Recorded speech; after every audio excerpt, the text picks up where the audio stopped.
Doesn't really matter. Or wait, Yep. what happened? Hey, everyone! Wait, Welcome to part one of the Judas Priest deep dive. These are the beginning ones, and I got with me, Metal Ben. what's up, everybody? Yes, as you can probably tell, we are doing this. Just to those who are watching on either channel, we're doing this on two channels. We're doing it on mine, and we're doing it on his. So yeah, we got Durango Girl and Hill, but we're talking about Judas Priest. Here, part one. These are the beginning parts of them. So this is all the way up. Hello, Danny. Welcome to the chat. But What's yes, up, Danny? like I said, this is a deep dive for the legendary Judas Priest. We got several albums. I only got one of it. Theirs. But yes, where do we start off? Well, Ben, let's start off. How did you? Because this is the beginning. How did you get into Judas Priest? Oh, geez. I think my earliest memory of Judas Priest was hearing them on MTV when I was a kid. I'm talking like 82, 83. Obviously, the first song I remember hearing was You've Got Another Thing Coming. Yeah, well, we're the same in some case. Different time periods, though. Then I think the next song I remember hearing is Living After Midnight, then Breaking the Law. That's like the earliest. But what made me really get into Priest was Painkiller back in 1990 when I first heard it. I just thought that album kicked so much ass, and I remember I used to do tape trading in school with a friend of mine. So I traded No Rest for the Wicked. I had Ozzy's No Rest for the Wicked on cassette tape, and I traded it for his cassette of Painkiller.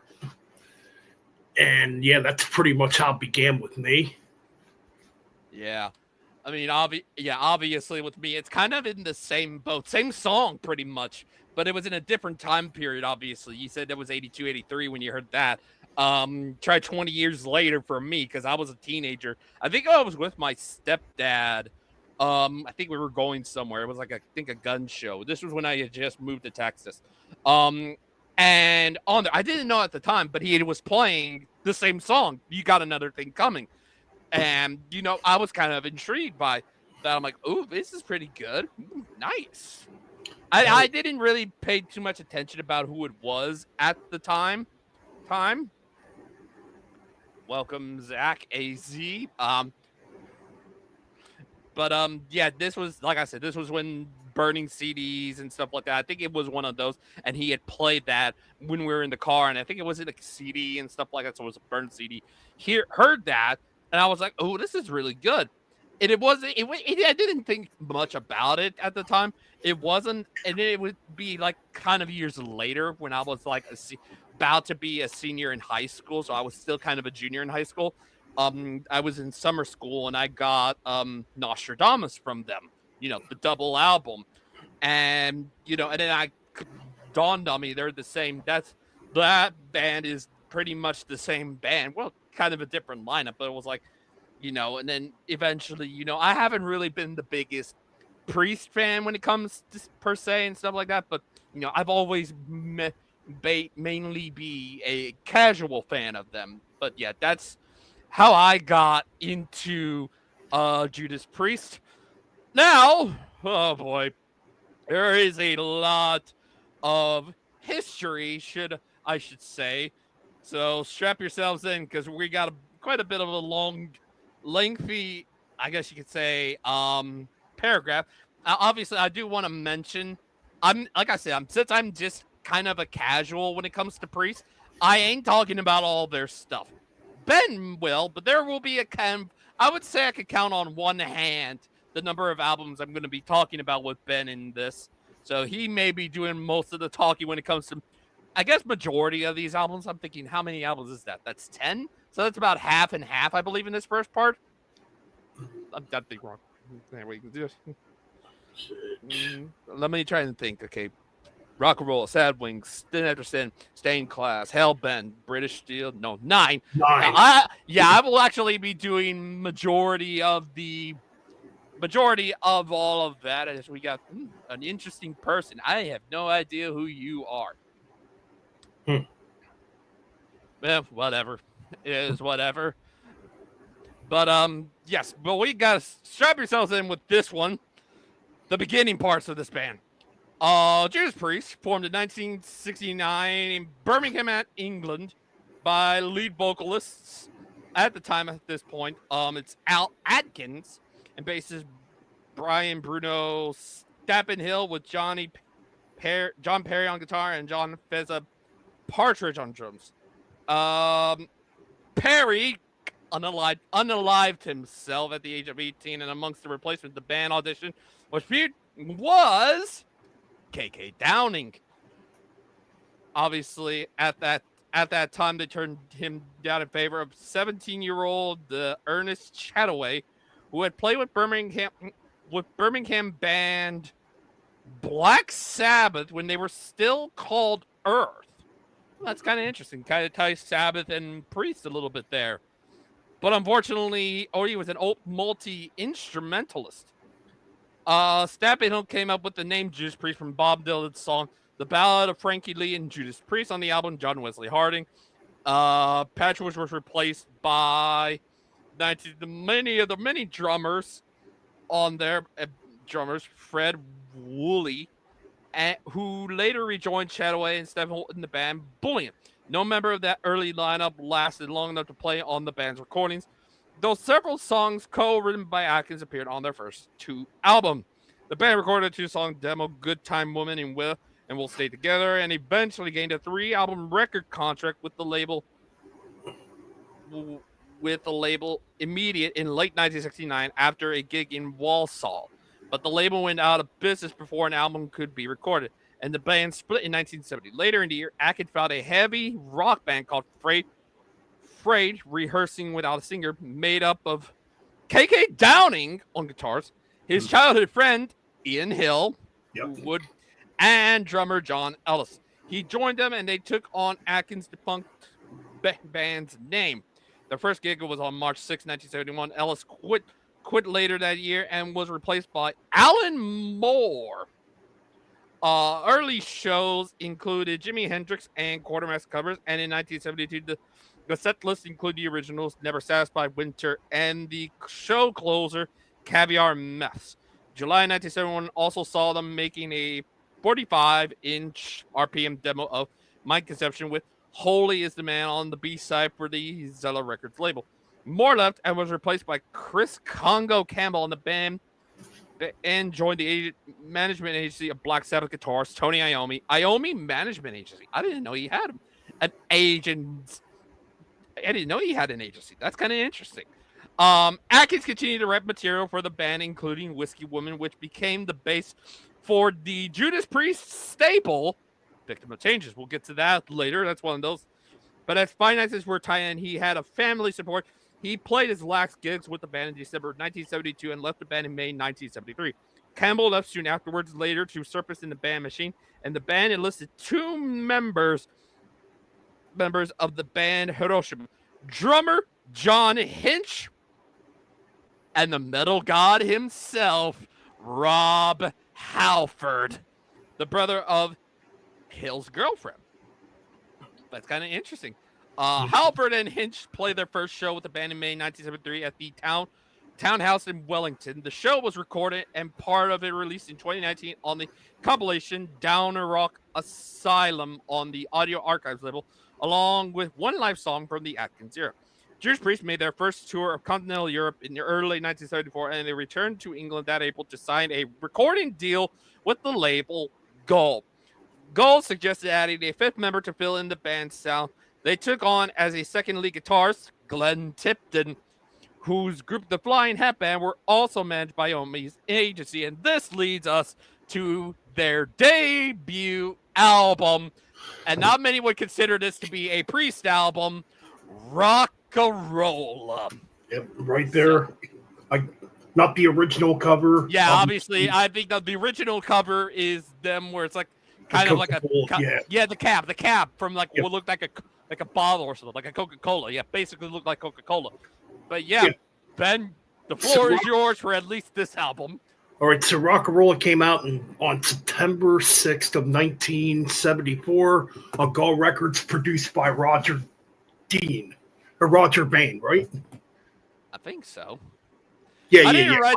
I Roger. didn't write. I didn't write that. I didn't write any of that down because it was like I didn't really care about this one. It's not one of the albums I was going to talk about. So Yeah, anyways, yeah, produced by Roger Bain, which was famous for producing the first three Black Sabbath CDs. All right, so yeah, this album clocks in at roughly 38 minutes and 49 seconds. You know, recorded in June and July of 1974, came out on September 6th of 1974. And yeah, let's get into the tracks here because we got 10 tracks, if I'm reading this correctly. Okay. And some versions would come with a cover of Judas Priest, Diamonds, or would come with a cover of Diamonds and Rust done by Joan Baez.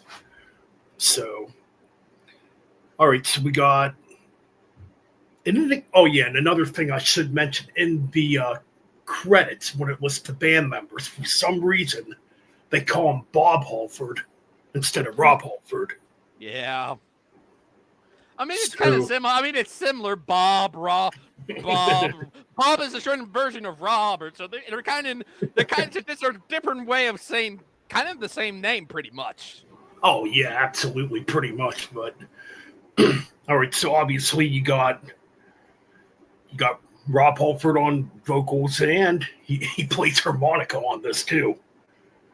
Glenn Tipton on guitars and synthesizers and backing vocals. KK Downing on guitars.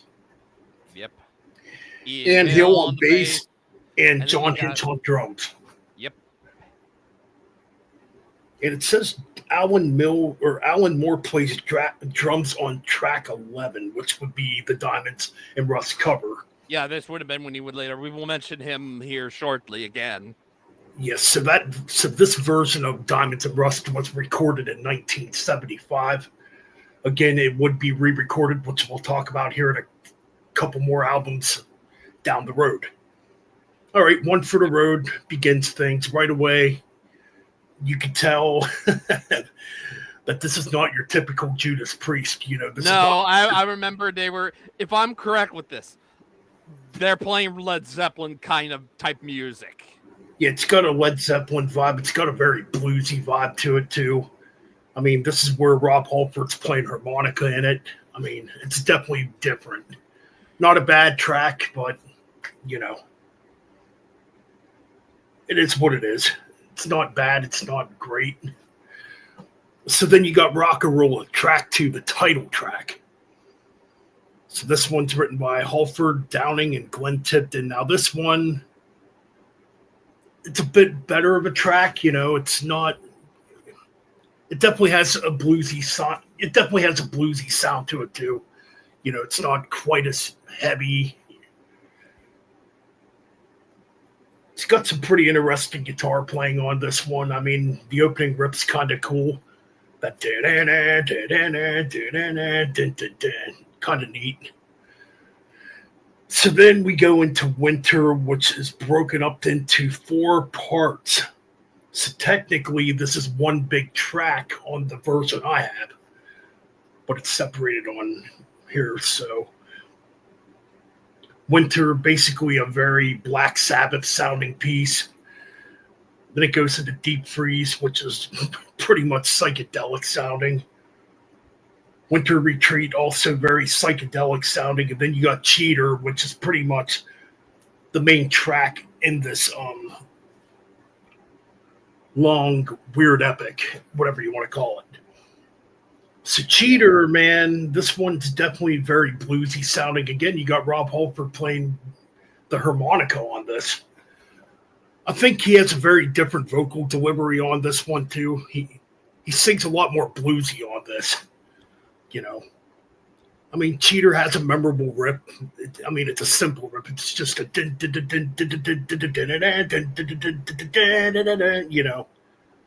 it's all right. It's memorable. And so this one has a co-writing credit from Al Atkins. So Yeah. Never Satisfied. Now this one's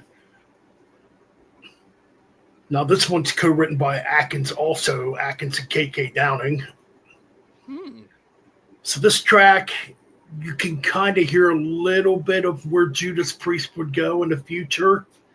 It's a little heavier, still pretty bluesy sounding, but it's got some of those Priest riffs that you would hear going into the future, you know. Pretty cool track. I like it. Run of the Mill. Now this track is very Pink Floyd-like. Excuse me there. Yeah, this one has like a Pink Floyd vibe, especially in the beginning. It sounds very Pink Floyd-like. Just a pretty melodic track, you know. And this is where you get the first taste of Rob Halford hitting those high notes at the end of the track. He's just going off, you know, in the vocals. So that track is written by Halford, Downing, and Tipton. Dying to Meet You is kind of an epic track. Yeah, Dying to Meet You, Hero, Hero, written by Halford and Downing. This one actually kind of starts out very Black Sabbath-like, too. It's got some Sabbath-like riffs in it. Then it gets kind of galloping. Yeah, I guess the second part, the Hero, Hero part, gets kind of galloping. You get some pretty good riffs in it. All right, so then you get Caviar and Meths. Okay. Now, this track was shortened down to 2 minutes and 2 seconds long. Now, this one was written by Atkins, Downing, and Hill. However, the original version was cut. Wow. The original version of this is over 10 minutes long. And I'd never heard a version of it. It's probably lost in the vault somewhere. Yep. But it's just a short, very psychedelic sounding instrumental. Nothing to really say about it. And that pretty much ends the album. And then, well, on the reissues, you get that Diamonds and Rust covered 1975 version. So all in all, yeah, it's a very different debut. It doesn't sound like anything in Judas Priest catalog, I don't think. Yeah, this is kind of it's one of a few, obviously, I think within all of these parts, it's one of those that's like, yeah, this is one where it's like, doesn't sound like Priest at all. We'll get to other ones in part 2 when we get to there. Yeah, this definitely sounds like it has Al Atkins written all over it. Yeah. Anyway, so this album, I would probably give a 6.5 out of 10. Yeah, obviously, I didn't pay attention to this one. Oh yeah, that's right. They're both WrestleMania going on. Oh yeah, because of Priest, pretty much.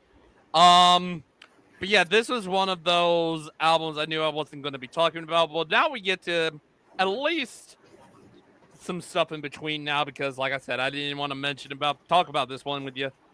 We get to, obviously, Hinch leaves the band, but Alan Moore comes back. We mentioned Alan Moore. He comes back. He's on an album with them. And it's one of their, I guess you say at this point, one of their most iconic albums, so to speak. And I'm like, finally, I get to talk about one with you here. An iconic one when it comes to their early stuff. Whenever you think of their 70s stuff, there are probably a few albums. And this one's probably one that people talk about when it comes to Priest a lot. Sad Wings of Destiny. Hell yeah. And you got the original cover of it.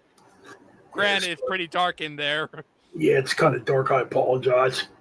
But you get the gist anyways. All right, so this album, yes. All right, so this one came out in 1976. Let me just get the date up here. Yeah, right.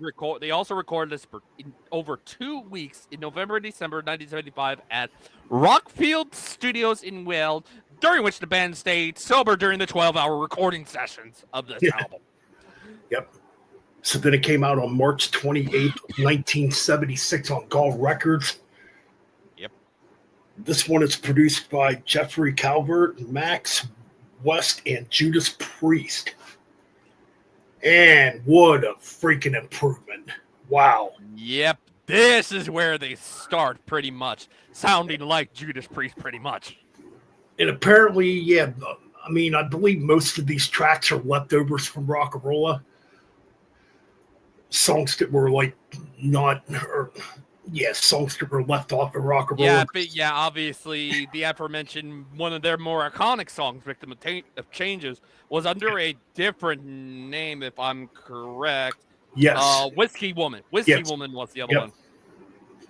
Whiskey Woman is what. Yeah, that's what Victims of Change was originally called. There's actually a recording of that on YouTube. You can find it.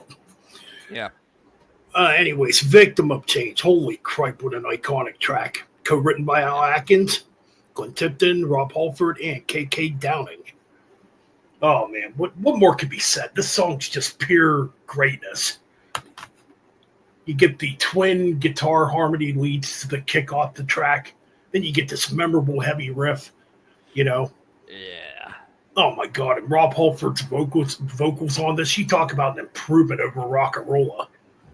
He's just hitting some really crazy, insane high notes on this track. I mean, especially at the end, man, he just goes off. But musically, this is a great track. Everything about it's great. The mid section when it slows down, you get like spoken word parts. You get some really good leads on here. Yeah, this track's a perfect track, and it gets better from here on out, to me at least. Because the next track, to me, is probably one of the first full-blown heavy metal tracks by Judas Priest. I'm talking about the Ripper. Yeah. A short track written by Glenn Tipton. This song just rips. It's got a dark, menacing riff in it. Of course, the track's about Jack the Ripper, too, so it does have that vibe to it. Yep. Yeah, just a short, menacing track. And again, Rob Halford's hitting some incredible high notes in this track. Great stuff. And I love the I love that mid guitar part where Glenn and KK are doing that harmony stuff. Real good stuff. And oh man, it even gets better after this. Dreamer, Deceiver. What a and then lead into Deceiver pretty much as well. Because they always lump those two songs together pretty much. Absolutely. Oh man, this track is freaking good, man. Very melodic. Again, has that I guess kind of a Pink Floyd feel to it, but man, Rob's vocals on this track are incredible. And as the track keeps getting heavier, Rob's vocals get higher and higher and higher. Man, some great acoustic guitar playing too by Tipton and Downing in this, and some excellent David Gilmour-like guitar solos on this track. And then you go into Deceiver, just another ripping, short, heavy metal track that kicks your freaking ass. Oh, fuck yeah. Such a killer track. Oh, man. Yeah, it's such an epic track. Prelude's just a short little instrumental written by Glenn Tipton, and Glenn Tipton does play the piano part on that. It's just kind of a prelude, like an intro to what would become Tyrant. Tyrant, written by Halford and Tipton. Oh, man, this track kicks ass, too. Just another scorching heavy metal song on here, man. I like Rob's delivery, on this track. Really cool rips, too, in this track, yeah. Genocide's pretty much a deep track on here. Written by Halford, Downing, and Tipton. I like this track. I love the mid part, too, where it gets, really creepy. And Rob Halford's going sin after sin, doing those creepy spoken word parts. Really good stuff. Then you get Epitaph. Oh, man, this one, a lot of people would say this is just a filler track.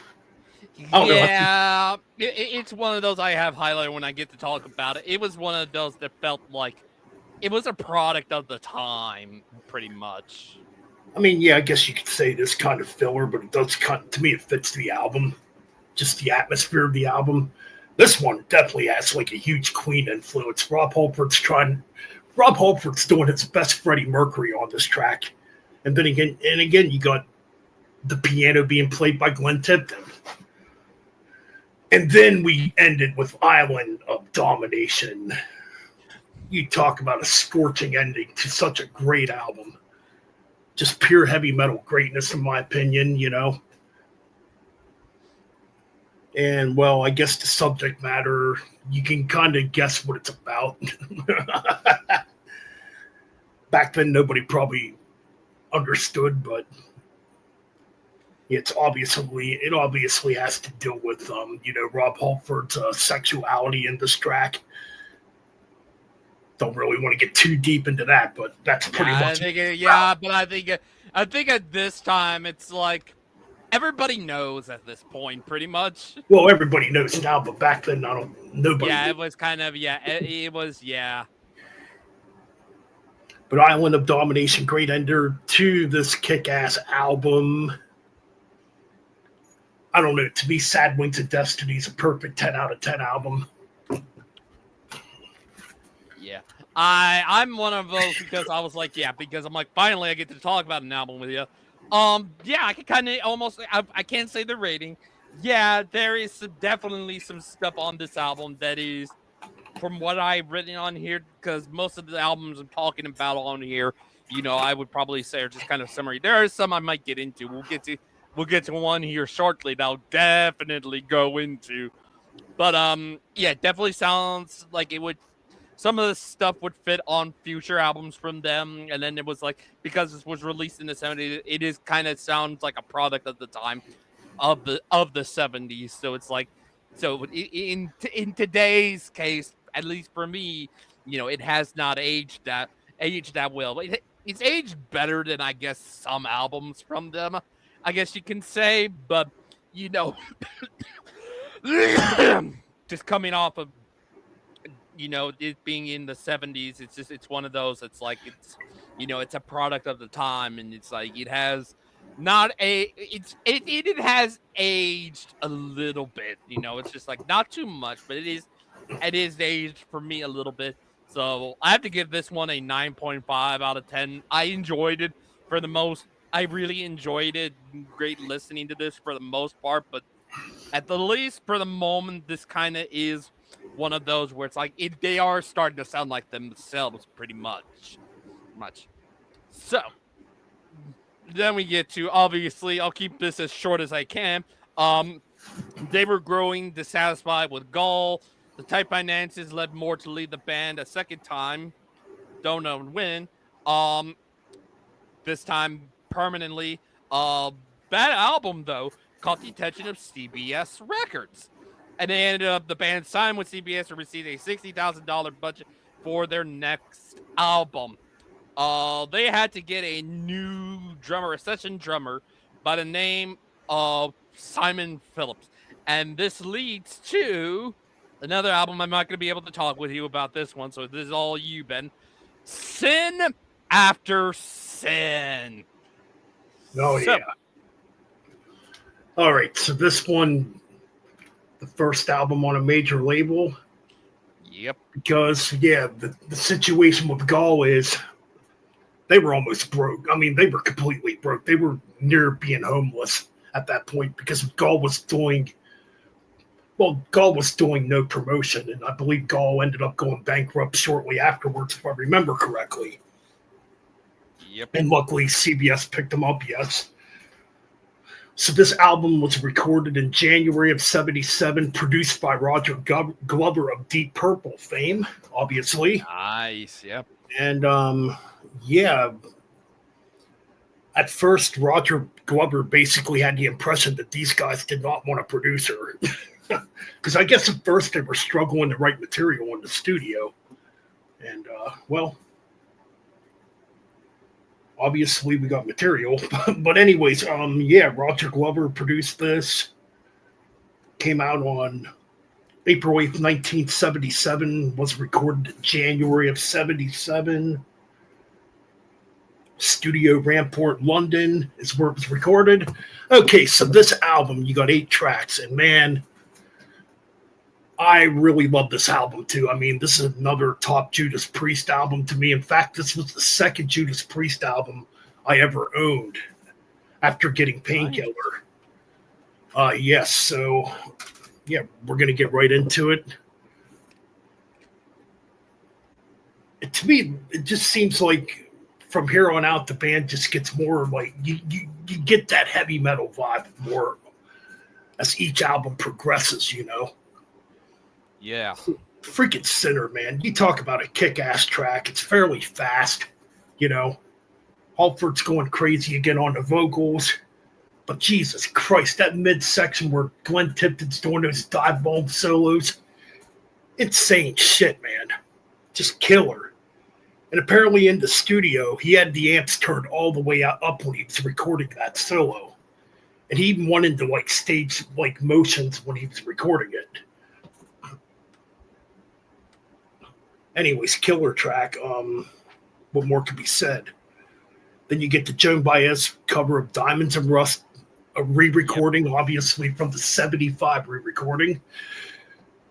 I think I like this version a little better just because there's double bass drumming added to it.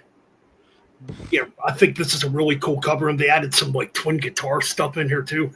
Now, this version does have a little bit of a disco vibe to it. You can definitely hear that disco drum beat going on. It's kind of cool though. Oh man, another one of my favorites on here, Starbreaker. Man, this song kicks ass. This is a deep cut. I believe they started playing this one live again, or they brought it out a few times and started playing it live again. Such a cool track, written by Halford, K.K. Downing, and Glenn Tipton. Really good riffs, great vocals. I mean, just an awesome track, and great drumming by Simon Phillips. Yep. Last Rose of Summer is kind of interesting. I know some people don't like this track. They think it's too ballady, or the ending goes on for too long. I don't know. I always enjoyed it. It's kind of Led Zeppelin sounding, yes. I can hear a big Led Zeppelin vibe in here. Even the way Halford does the vocals on this track, you kind of get that vibe. All right, so then we flip it over to side 2. And this is where you get a taste of speed metal for the first time on a Judas Priest album. Let Us Pray, Call for the Priest, written by Halford, Downing, and Tipton. The beginning's very Queen-like. It has like an epic beginning, like something like a 70s Queen song would have. Pretty cool. But then it gets blitz. It gets fast, you know. You get some pretty cool riffs in this one. Oh man, the leads in this track are just awesome. The trade-off between Halford and Downing's just incredible on this track. And the double bass drum work of, you know, Simon Phillips kicks ass. Definitely a proto speed metal type of track. It's awesome. All right, so here's where the album might tank a little bit. You got Raw Deal, which we're not going to get into the subject matter of what that's about, too. It's about... Yeah, no, we know, I think, now. Let's put it this way. We'll just say it's about a fruity bar, okay? It's about, like, hanging out at a fruity bar for the most part, if you get what I mean there. Yeah. Yeah, Raw Deal, it's not a bad track, but I don't know. It's one I never really go back to much. It's all right.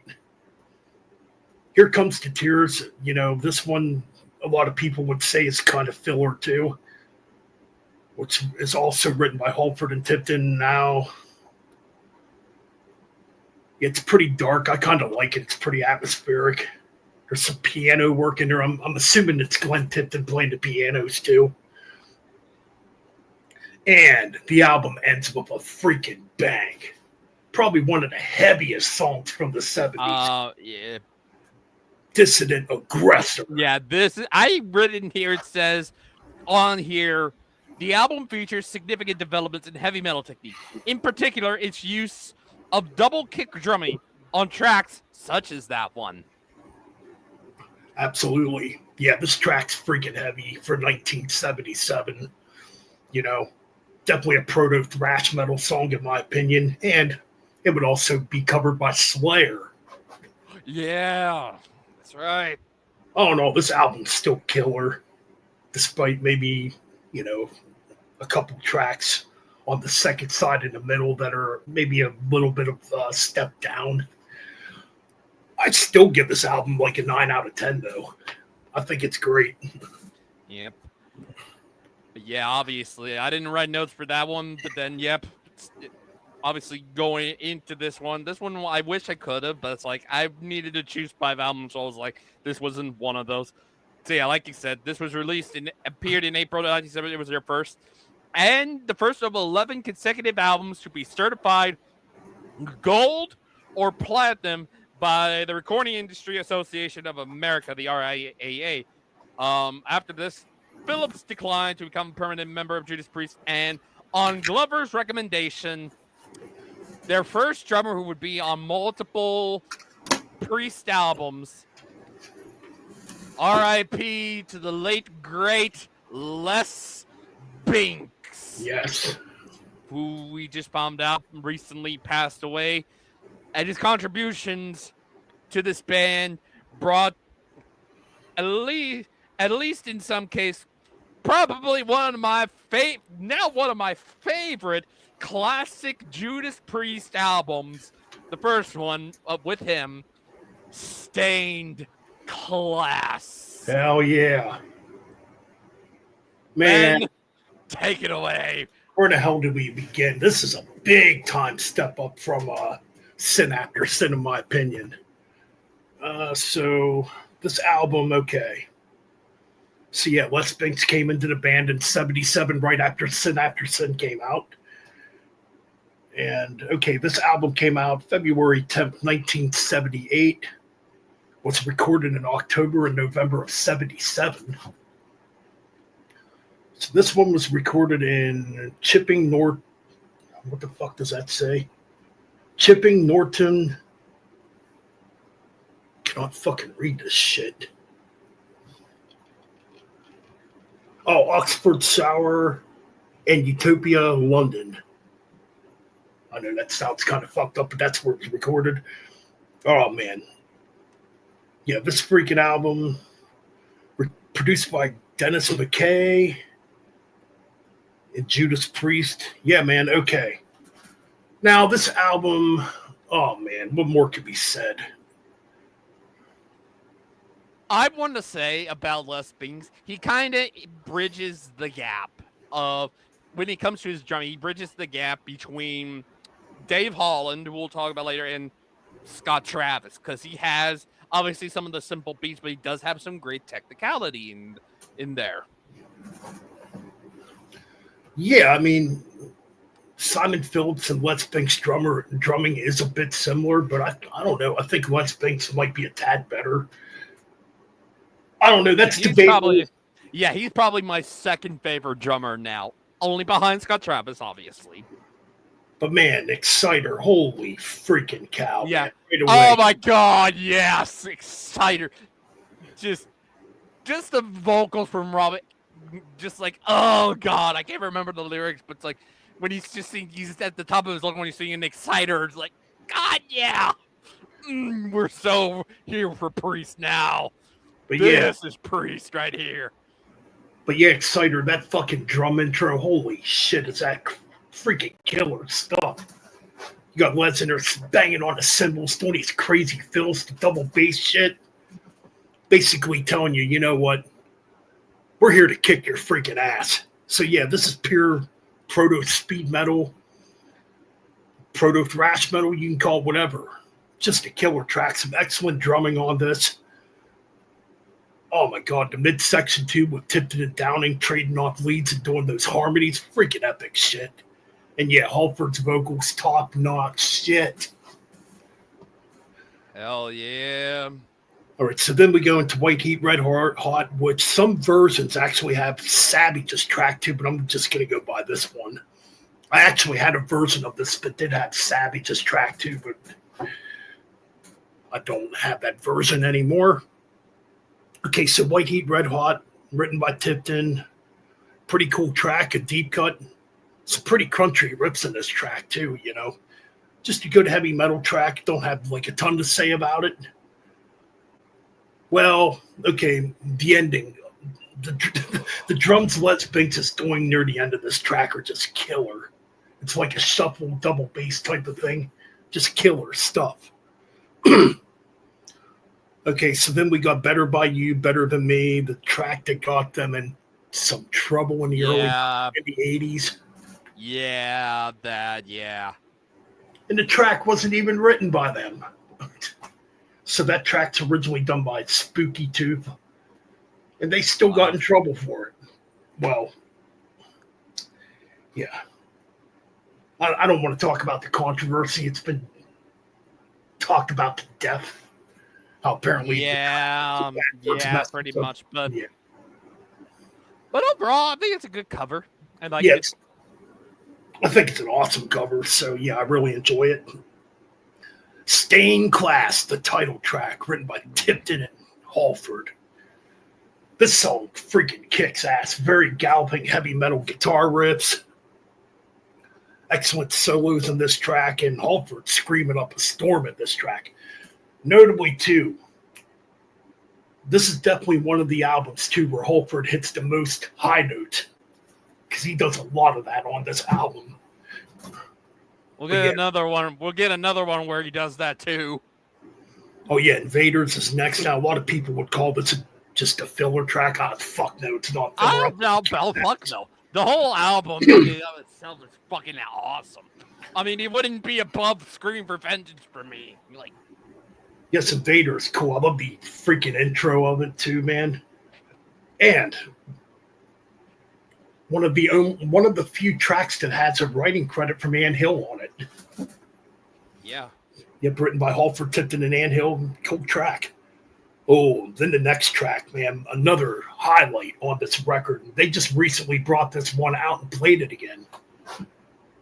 In fact, I don't even know if they actually ever played this live till just recently. I'm talking about the track Saints in Hell. Very Black Sabbath-like, very heavy sounding, very doomy. Just a cool track. The drumming on this track's freaking awesome too. The vocals, everything's great. Then you got Savage. Well, Savage is almost like a predecessor to what Hell Patrol would sound like when you listen to it. Yeah, it kind of has that vibe, almost similar drum patterns. Kind of cool, really good stuff. Written by Halford and Downing. Then we get the epic Beyond the Realms of Death.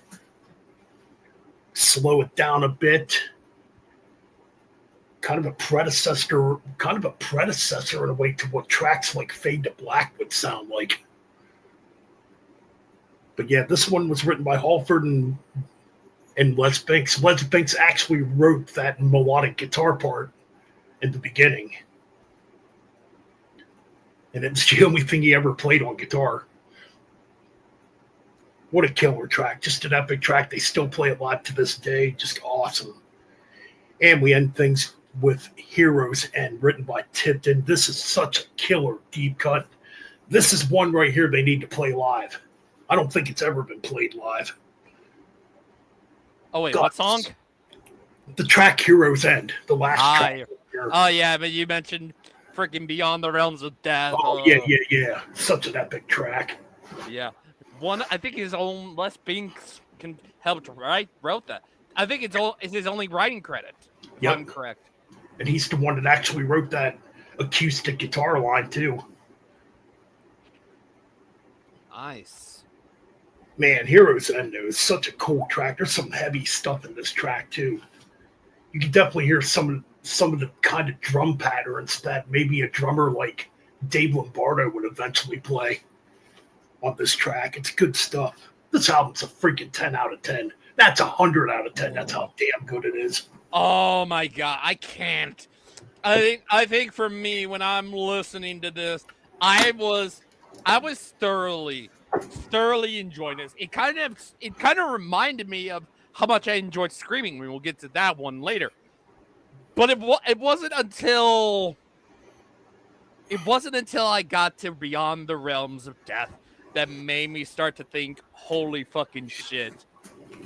I prefer this one over Screaming for Vengeance. And I fucking love Screaming for Vengeance. And somehow an album before it is better than it. I'm like, what? Like, just hearing that Beyond the Realms of Death was like, god damn. I know people talk to death about loving Victim of Changes, and which was great, but I think to myself, if I had to say the best 70s pre-song they've ever done Beyond the Realms of Death is freaking just And it's all right, Jason. I know it's you. That's good to know, but I'm so used to calling you Jason. But just everything about it, I can't give it a 10. It's I gotta reserve that 10 for another album when we get to listening to it. But for the most part, I fucking love this album. I definitely want to get it at some point because this is one of those their first 70s album, first 70s Priest album I've ever owned will be this one whenever I do get it. I got to give it a 9.75 out of 10. It is a fantastically awesome album from start to finish, no weak moments.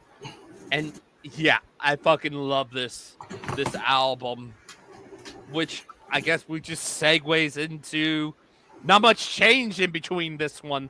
We get to Hellbent. It's under two names. Obviously, I know it as Hellbent for Leather, and then there's also Killing Machine. So then, All right, yes. So we got Hellbent for Leather right here. Yes, called Killing Machine in the UK. Because but in here in the States, it's Hellbent for Leather. Yeah, and that's because at that time, I guess the American market thought Killing Machine was too offensive, which I don't quite get. I don't get it at all, but it is what it is, I guess. So this album came out in November of 1978, was recorded in August of 78, doesn't give a specific date. Recorded at Utopia London, CBS London, okay. So this album, okay. Just looking who produced this here. Judas Priest and James Guthrie, okay. All right, so this record had 11 tracks on it. However, it's a shorter album, which is kind of weird for 11 tracks. But we'll get into it. So this album would be the last studio album with Les Binks on drums. Yep. But he is the first repeat drummer for the band. But there would be more who would be in the band for a lot longer than him. But still, he's the first to be on repeat albums. Right, absolutely. Can't take that away from him. He was the first to be on repeat Priest albums. So can't take that away from him. That's very true, especially in that time period, yes. Yeah. All right, so Delivering the Goods opens the album. Pretty cool intro, or pretty cool opener to the album, I guess. However, you can kind of tell a difference. Rob Halford's vocals aren't as high. The music does sound a tad more commercial compared to Stained Glass and what came before it. Oh no, it's still a pretty good song, So this track was written by Halford, K.K. Downing, Glenn Tipton. Yeah, not a bad beginning. Then Rock Forever. Yeah, this one kind of has just like that 70s hard rock type of sound to it. Definitely a deep cut. I'm not sure if they ever played this one live. I think Les Binks does some pretty good drum work on this track. Now, Evening Star is definitely very melodic. Almost sounds like a Boston song to me, with that melodic guitar part in the beginning, that acoustic part. That definitely sounds like something Boston would write, like More Than a Feeling or something like that. Not a bad track. It's not one I really go back to much when I'm listening to this. What's written by Halford and Tipton. Again, it kind of has that commercial sound to it. All right, so the track listing is definitely different on here, because the version I had ends with Hellbent for Leather, but they have Hellbent for Leather as the next track on here, written by Tipton. This song just kicks ass. It's a great track. This would have been like the fourth Judas Priest track I ever heard, I believe, before I heard Painkiller. Just a killer short track. I love the intro to this track with the build-up with those drums. Yeah, just a short little fast track. Take On All the World. I know everybody hates this fucking song. At least anybody I've seen that talks about Priest that does not like this track. Yeah, it's very emphatic. It's got some big drums in it. It definitely has that stadium anthem type of vibe. It's not, it's written by Halford and Tipton too. No bass on this track. There's no bass. Yeah, it just sounds like a studio anthem. Nothing to really talk about. Burning Up. I like this track. This track's really good. Just a good, pretty mid-paced track. Written by Downing and Tipton. Then you got the Green Mango Wishy with the two-prong crown, originally written by Fleetwood Mac. Gotta be honest, when I was a kid, I thought that was actually a Judas Priest song till years later. Killer cover, though. It's just an awesome track. They made a pretty damn good heavy metal version of this track, in my opinion.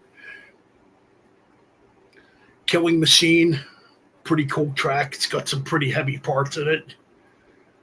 And this one they actually made a video for. So yeah, you can actually find a video for this on YouTube if you have it on VHS. So yeah, one of the few videos that has Les Binks in it. Oh yeah, they did one for Take On All the World too. I forgot to mention. Running Wild, this one's just short and fast. Now, you hear this riff used a lot in future metal tracks. I mean, yeah, man, listen to The Wicker Man by Iron Maiden and go back and listen to Running Wild from Judas Priest. It's pretty much the same riff. But this riff's been used a lot in other tracks too. Before the Dawn, just a mellow track. Really mellow, actually. Just acoustics and has a really good lead in it, though, and pretty good vocals by Halford. And Evil Fantasies ends the album. It's an alright track. To me, this album's a step down. I like it, but it's not one I go back to much. You can definitely hear where they would go on the next record, British Steel, on this album. It's definitely more commercial sounding. I mean, I still give it an 8 out of 10. And that's pretty much it. Yeah, obviously. Again, I didn't talk about it, but obviously, yeah, that is Les Binks' last album with the band because of contractual stuff, they had to let him go. And at least for quite a while, we get a coherent drummer, at least for the rest of this deep dive, as we get what is essentially their 80s drummer, Dave Holland. And we talk about an album that is very near and dear to them and their fan base, pretty much. 1980s British Steel. Oh, yeah, there we go. Yep, there it is. But we're going to briefly talk about this real quick before we get into British Steel. Oh, yeah, Alicia in the East. Yeah, they put that out. Yeah.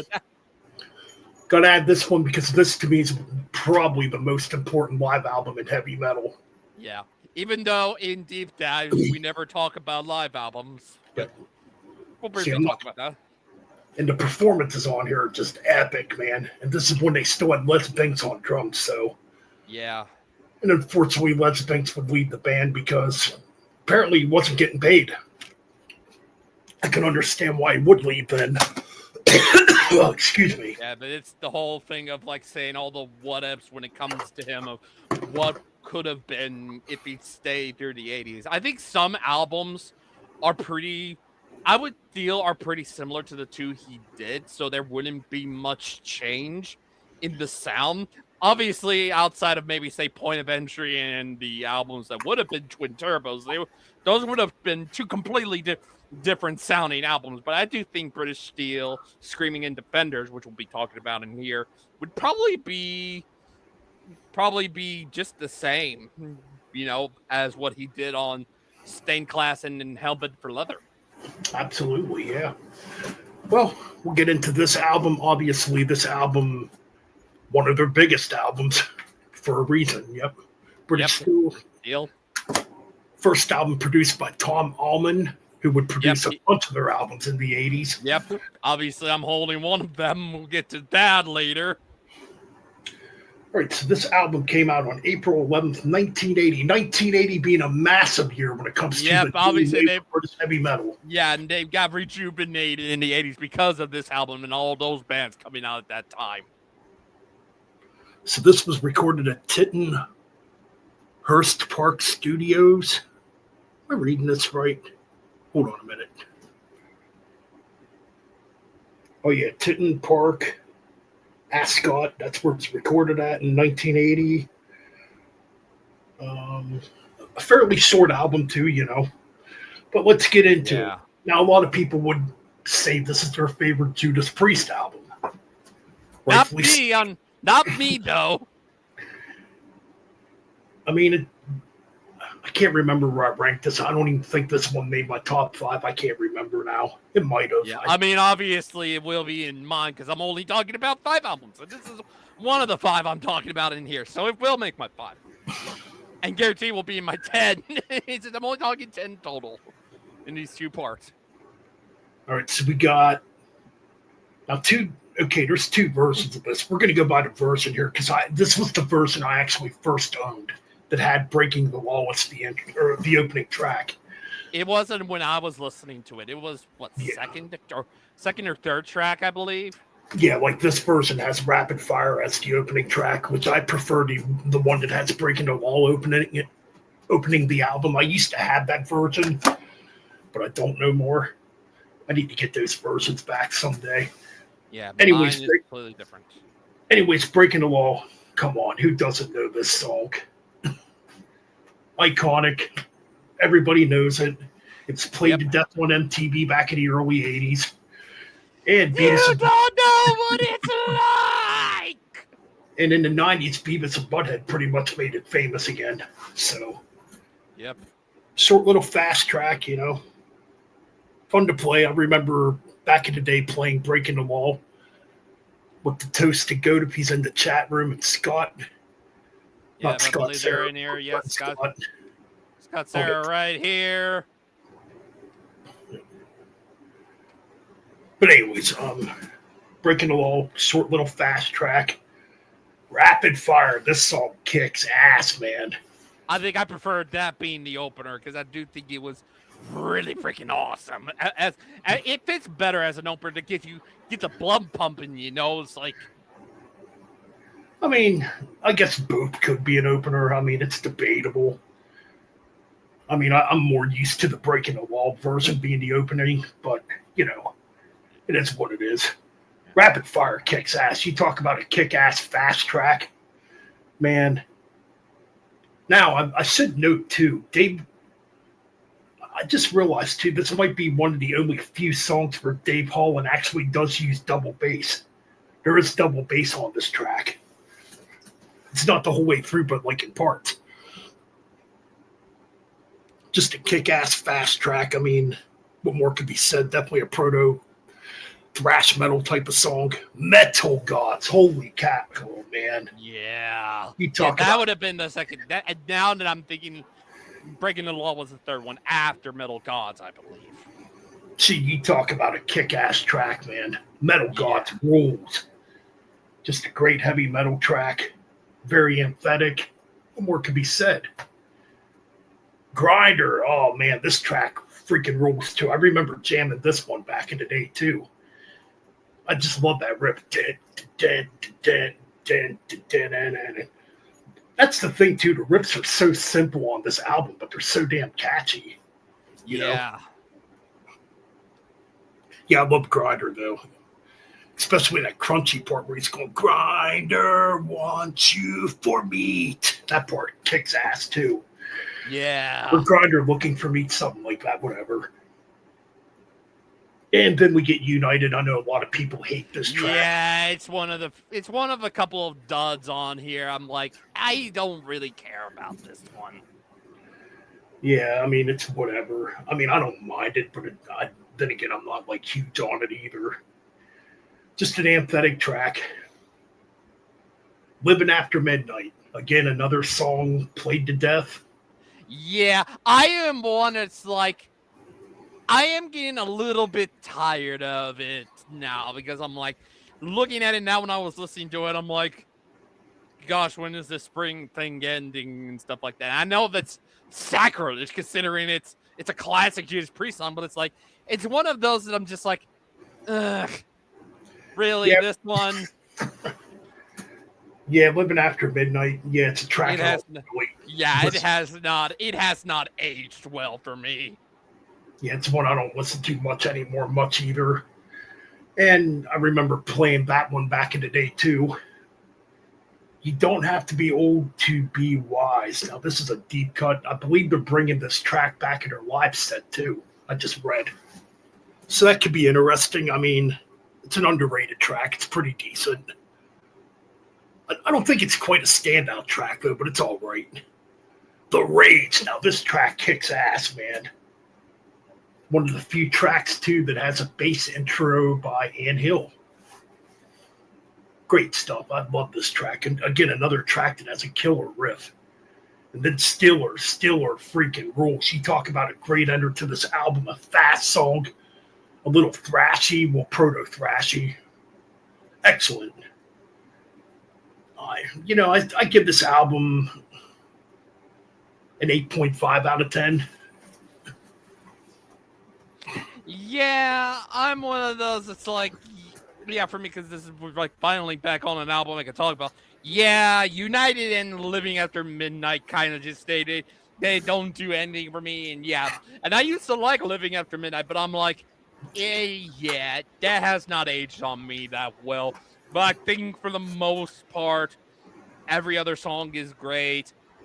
Friggin', it's a legendary album from them when it comes to them and rock and metal music. But I gotta give it a 9.5 out of 10. It's because of those two duds of United and Living After Midnight. It's just like, yeah, those have not aged well at all. Living After Midnight is like, yeah. My bad. All right. All right. We'll get to another one you don't have to talk about, and I'm with you for these last two. An album that I would say is not, well, yeah. Right, so we got Point of Entry. Point of Entry. Yeah. Which this one actually has two different album covers. There's a UK version and, well, there's this version, of course, the one that came out here in America. Yeah. If I'm correct, this album, the Point of Entry one was like, there was like a rocket going up in the sky or something like that. Is that what it was, I believe? Yeah. In fact, right there's a picture of the UK. Yeah, that's why I knew it was that one. I'm like, why would that be just in UK? I'm like, you could have used it. Nothing's bad about that one. I think I'd say I think I like this cover better. Yeah, I'm like, there's nothing bad about that one. It's not like having it like in the US it's Hellbent for Leather and in the UK it's Killing Machine. I'm like, just use that one. That one is fine. It's like the covers aren't that one's not that bad. It's like just use that one from the UK and on the artists. Absolutely, indeed. Okay. So this album came out in February 27th, 1981. This one was recorded in Spain. It's both sound, however the fuck you pronounce it. Okay, so produced by Tom Allman again. Okay, this album's definitely a step down. Okay, this one to me is British Still Light. This one's even more. If you, I think if I'm correct on this, are these all like Living After Midnight and United, pretty much? Or are they worse than that? Well, there's no tracks like United on the album per se. I would say maybe in that commercial Living After Midnight style. Yeah, it's. But there is good stuff on here. We're gonna get to the good, but there's stuff on here that's very just not good. All right, so opening track, Heading Out to the Highway. Killer track. I like this one. Definitely sets up the atmosphere to the album based on that album cover because it kind of has that feel to it, Heading out to the highway, man. Yeah, because of the US one, yeah. Good song. I like this track. Definitely has that British Still sound to it. However, Don't Go is next. This track was actually the first single released from this album. And yet, despite I look on Wikipedia, Heading Out to the Highway is highlighted for some reason. Yeah. You did say, but that was later. Yeah, Heading Out to the Highway was the last single they released. Yes, if I remember correctly, I think you're right. Okay, Don't Go. Yeah, this one's kind of a step down. It's not terrible, but it's not great. Very, very commercial sounding. Then you get Hot Rockin'. Okay, this song's kind of fun. It's a little more up-tempo. The video is freaking... I don't know what the hell's going on in that music video. This was released as a single, too. It was played on MTV back in the day. It was the second. It was the second. Yeah, it was the second single. All right, so this video definitely shows Rob Halford's, you know that side. The video's bizarre, man. Them in a gym working out, showering. It's like, okay, we get it. It's not a bad song, though. It's all right. Turning Circles. I used to hate this track. This one kind of grew on me a little bit. I do kind of like it. Not bad. Not perfect, but not bad. Desert Plains. Now, this track to me is the best track on this album. I freaking love Desert Plains. Strong track indeed. I wish the whole album would have been more like this. Then we flip it over, and probably my second favorite track, Solar Angels, another killer track. It's got a good heavy riff in it. You know, I like it. It kind of has like a flanter type of riff in the beginning. Good stuff. I like this track. Then it gets really bad. I would put this track right here as one of the all-time worst Judas Priest songs. You Say Yes. Yes. Fuck this fucking song. This is like trying to take a shit and the shit's so stuck up your ass it won't come out right. That's about that. I know. I can kind of know that feeling in some case personally. I mean, that's kind of like one of those kind of things like, yeah. Okay, so I can understand that analogy. Yeah, this song fucking blows. All the way, I honestly don't have much memory of this track. So it shows you right there that it's not that great of a track. Yeah, this is an album that has not aged well. Troubleshooter. I don't know what's going on Troubleshooter either. It sounds like he's trying to be Bob Dylan on this track. Or not Bob Dylan. Not Bob Dylan. I meant Bob Seger. It sounds like they're trying to write a Bob Seger type of song and it just fails. Yeah, this is what people don't want this. Terrible song. However, it does get a little bit redeeming. The last track on the run is pretty good. It's not bad. Not great.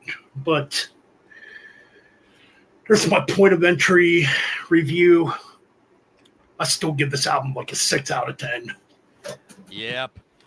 Okay. Yeah, what do you do to wash that shit away? Well, let's get something good. Let's get something good to flush that shit out of the way. Fucking screaming for vengeance, motherfuckers. Hell yeah, there we go. Yeah, mine has seen better days, as you can probably tell. I got some cracks on it. But motherfuck, finally we get to talk about finally get to join you on this. I'm like, finally got an album I can show. Motherfuck you before I listen to Stained Glass.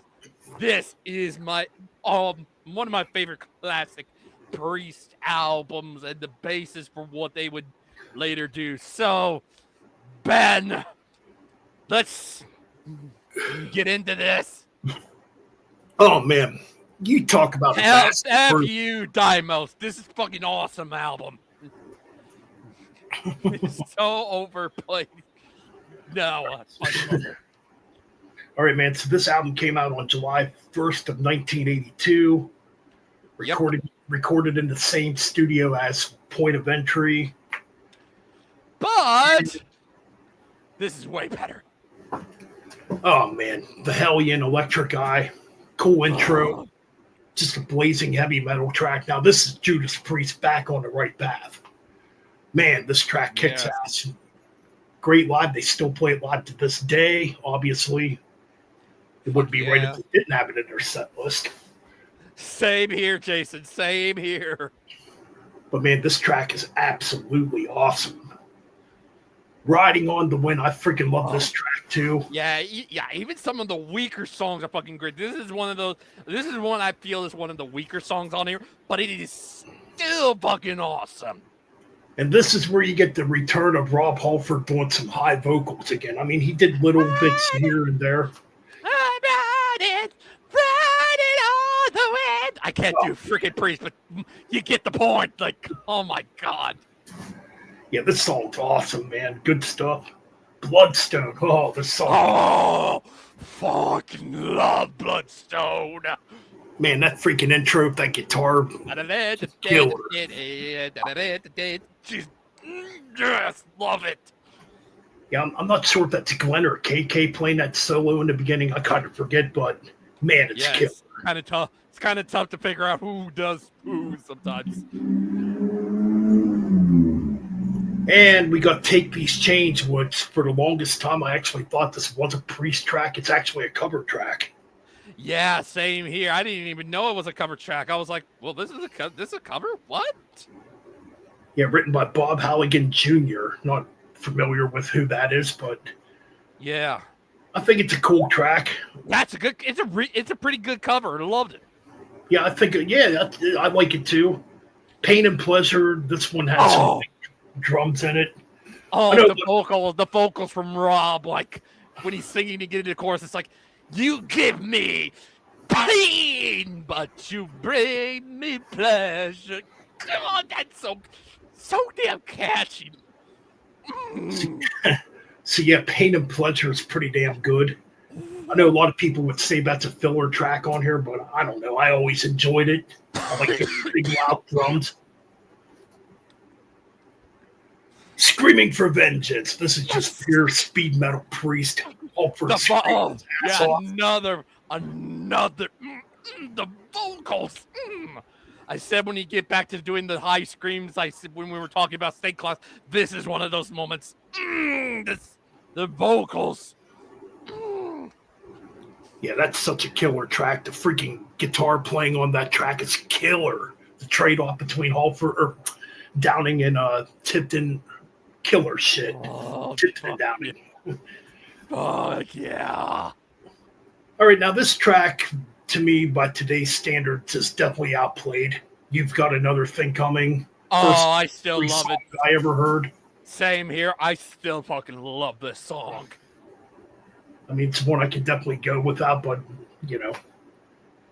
Yeah, every freaking song on this is a fucking hit. Frederick. Absolutely freaking hit. And, yeah, it's still a cool track, though. Don't get me wrong. It still sounds great live. Oh, then we get Fever, another track that a lot of people would say is filler. Hell no, it's not. I think it's a killer track. Yeah, I enjoyed it too. Yep. Yeah, I like Fever. Devil's Child to end things. Holy shit, this track's awesome. Yeah, but it did come with, Mine is pretty much the remastered version, and it comes with a couple of bonus tracks. One of them is a live version of Devil's Child, and then the other is Prisoner of Your Eyes. Oh, yeah, that's a leftover track from around that time period that Halford would actually re-record as a solo artist. Yeah. You didn't even really talk about the bonus tracks, but... Yeah, we don't know, man. We talk about mainly the main album. I don't either. It's just like, I just point that out that because I have the same album, it does have the bonus track Prisoner of Your Eyes, pretty much. Well, some of those bonus tracks, too, are sporadic because a lot of those bonus tracks that they put on were actually recorded around the time of Turbo. Oh, wow. Yeah. That's why I didn't really go into too much detail about, or I didn't even really talk about them. And anyways, kind of lost track. Okay, that ends the album Devil's Child. You talk about a kick-ass song. Kind of AC/DC like when it comes to the riffs, but it's really good stuff. Yeah. I give this album probably a 9. I'm going to give it a 9.5 out of 10. Man, yeah, just for me, going back, listening to this, yeah, everything you mentioned, the Hellion and the Electric Eye, great Riding on the Wind, freaking great, Bloodstone, just fucking love it. Take these shades. Yeah, originally I thought it was a pre-song, but I didn't realize it was a cover. Cover, like I mentioned, Pain and Pleasure, freaking, oh god, just that chorus is just so damn catchy. And Catchy, just oh man, and Priest was definitely blown up big at that time. yeah. This is the album. This is the album where they got bit.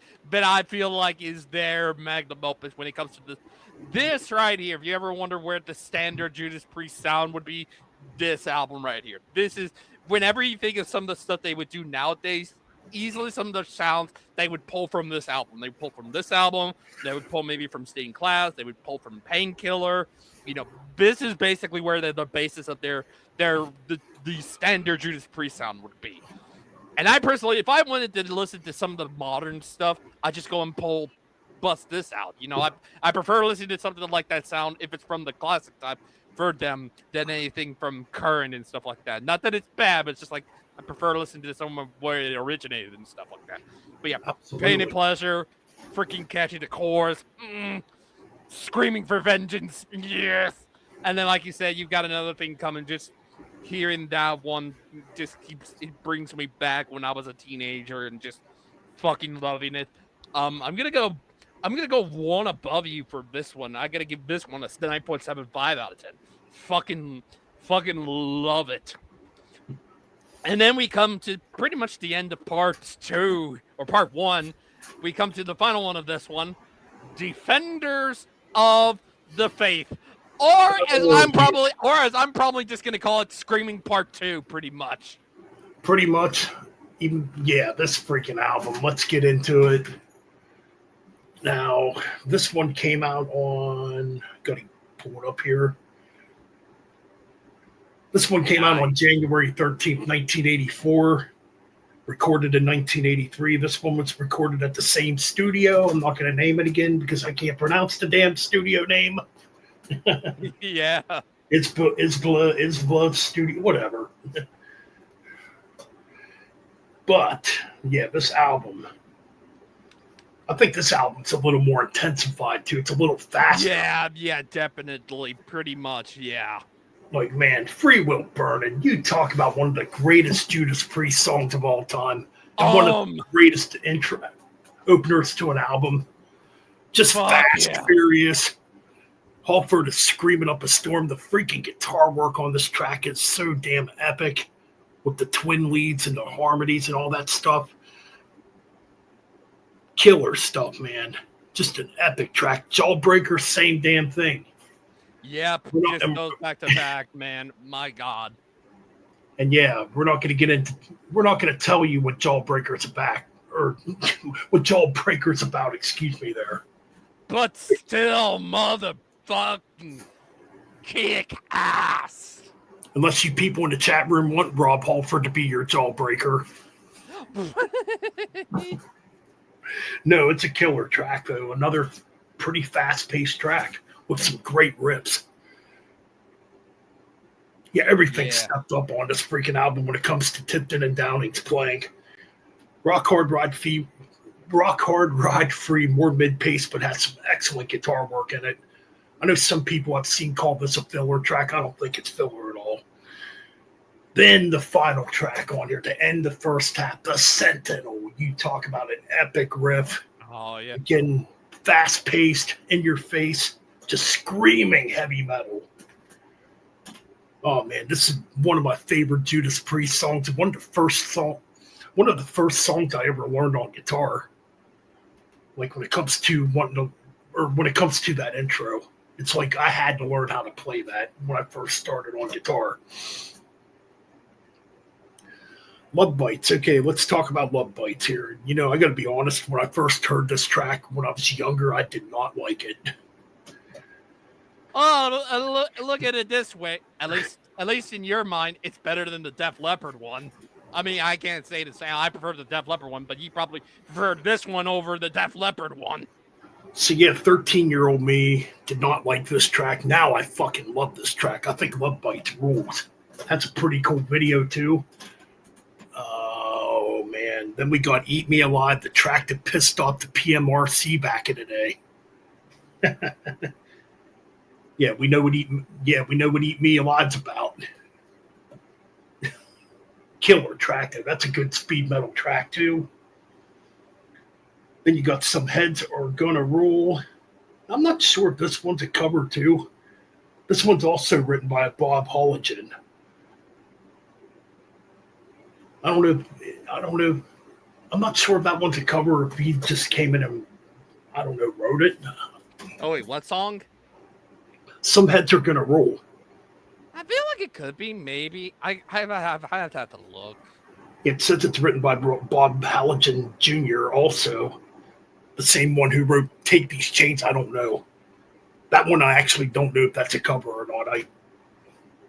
I always thought it was just an original Priest track. I don't know, but it's a killer track. I freaking love it. It's a good heavy metal track. "Night Comes Down," cool track. This one's kind of melodic. Kind of reminds me of "Screaming in the Night" by Crocus a little bit. Kind of has that atmosphere to it. Pretty good stuff. "Heavy Duty Defenders of the Faith." Pretty short track.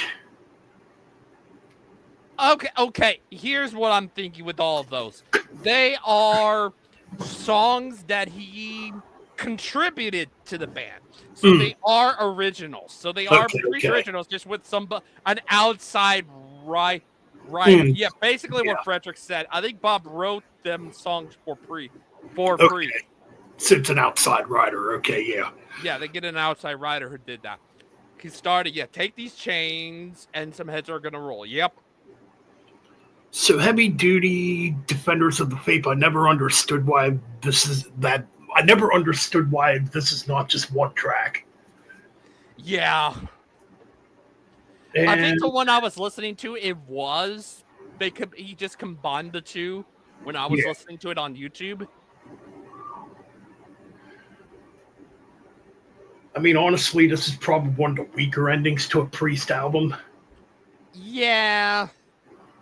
But the rest of this album smokes. Holy shit. Yeah, it is kind of, I think for the most part, this album is carried by that easily. I think the first half of it, for me, pretty much.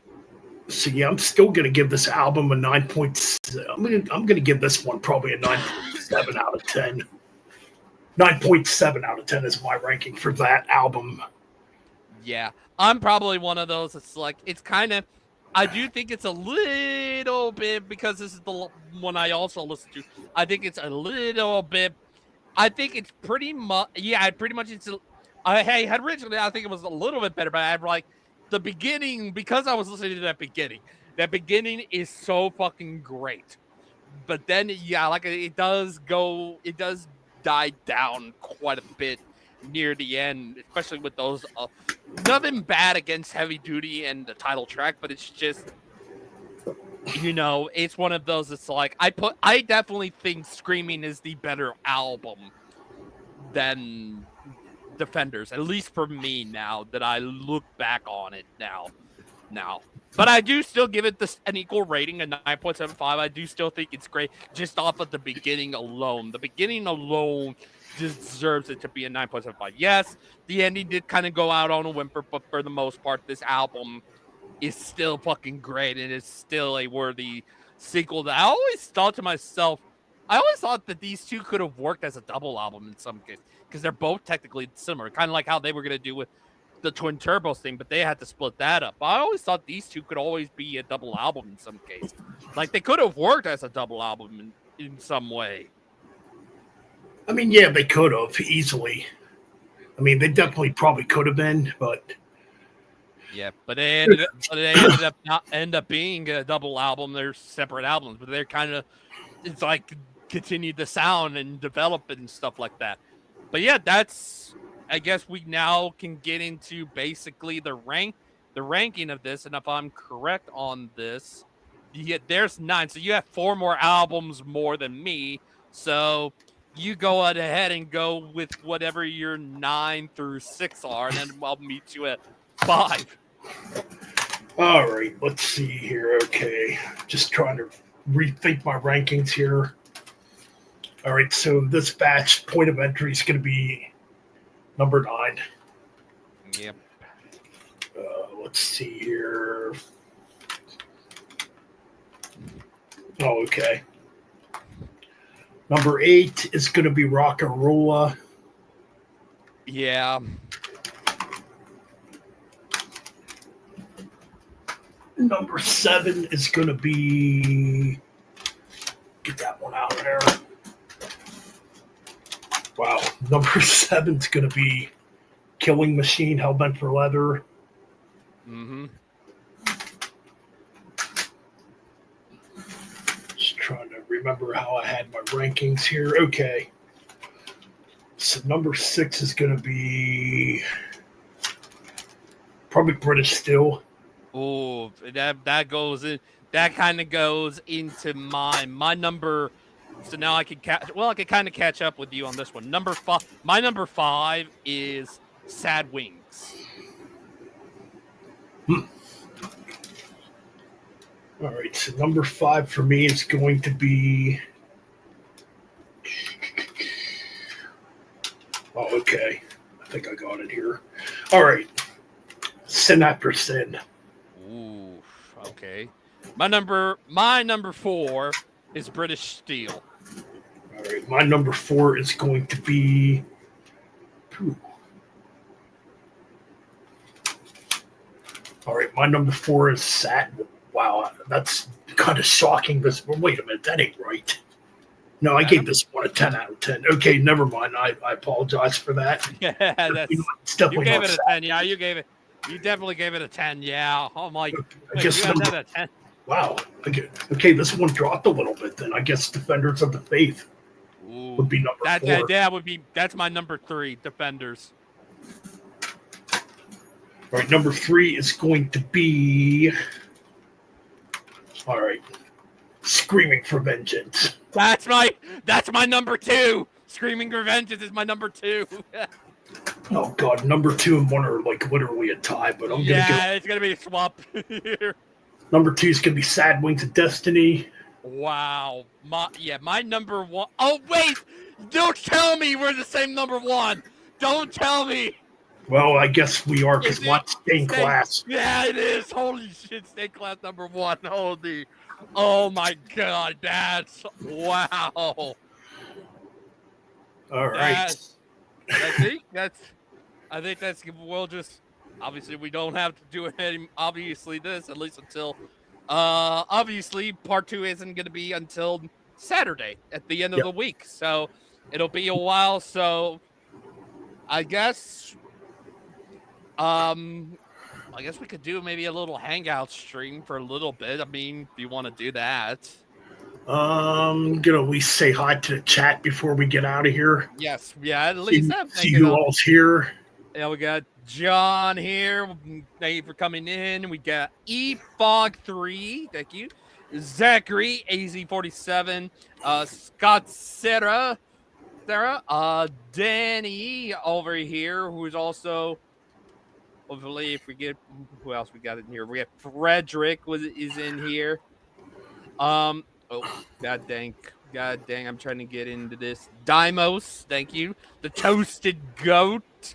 We also had, I think Durango Girl was also in here a little bit. No Me Metal Mike. Surprisingly, no Me Metal Mike in here. Jason Boardman is here as well.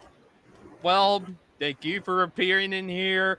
My knees hurt. Yeah. Did we get everybody? I think that's pretty much everybody. Yeah. Shredbeard was here. Yeah, Shredbeard was here. Yep. Lord Praderi was here. Yep. But obviously, this is all a deep dive. This was a band that was in my tournament, my Damage Incorporated Invitational tournament that I do on Instagram. It was between them or who was the other one? Scorpions made it to the finals of that one. But we were still going to do Scorpions either way. That's in July. And they're getting 2 parts as well. So. Oh, shit. Look who else was here. fucking Frazier was here.